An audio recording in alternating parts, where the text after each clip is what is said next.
హాతీరామ్ బాబుజీ వారి గురించి చెప్పాలి అని అంటే ఆయన ఉత్తరప్రదేశ్లోని ఒక చిన్న తాండా లాంటి ప్రాంతంలో జన్మించాడు. ఆయన జన్మించిన తర్వాత స్వామివారి యొక్క తపస్సు చేయాలని ఎప్పటి నుంచో ఆయన కోరుకుంటూ ఇంట్లో వారికి అందరికీ నేను సన్యాసిగా మారదలుచుకున్నానని ఒప్పించడానికి చాలా టైం తీసుకొని నాగార్జున వారు కూడా ఒక సినిమాలో ఈ టాపిక్ తీసుకుంటాడు యాక్చువల్లీ.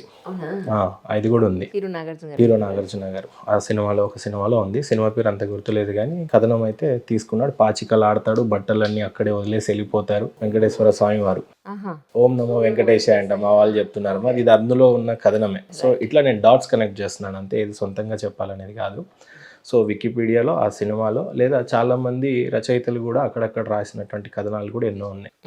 సో ఈయన సన్యాసిగా మారాలి అని కోరుకున్నప్పుడు ఉత్తరప్రదేశ్లోని ఒక చిన్న తాండా లాంటి ప్రాంతంలో తల్లిదండ్రులందరినీ ఒప్పించి అక్కడి నుంచి బయలుదేరి వచ్చేస్తాడు.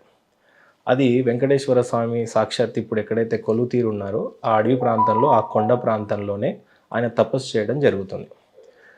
ఇది ఒక టైప్ ఆఫ్ స్టోరీ అయితే, చరిత్ర అని చెప్పాలి స్టోరీ కన్నా కూడా.